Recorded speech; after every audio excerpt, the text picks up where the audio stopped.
আজকে আমি যে স্টেশনে এসেছি তার বয়স ১৬০ বছরেরও বেশি। হ্যাঁ, ঠিকই শুনেছ। তুমি কি জানো ভারতের ৮ম ব্যস্ততম রেল স্টেশন কোনটি? না, দিল্লিও না, মুম্বাইও নয়। এটি আমাদের আসানসোল। প্রতিদিন ১৭১টি ট্রেন এই স্টেশন দিয়ে যায়। ১৮৬৩ সালে ব্রিটিশ ইস্ট ইন্ডিয়ান রেলওয়ে কয়লা পরিবহনের জন্য এই স্টেশনটি তৈরি করেছিল। মানে এই স্টেশনের বয়স ১৬০ বছরেরও বেশি।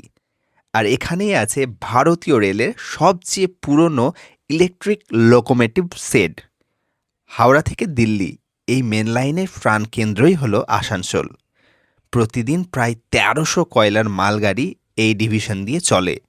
রানীগঞ্জের কয়লাই একসময় গোটা ভারতের শিল্পকে জ্বালিয়ে রেখেছিল এই আসানসোল স্টেশনের মাধ্যমে। তুমি কি এই স্টেশনে কখনো এসেছো? এসে থাকলে কমেন্টে অবশ্যই জানাও। আর এই রিলটা শেয়ার করো আসানসোলের সেই সমস্ত মানুষদের সাথে যারা আসানসোলকে খুবই ভালোবাসে।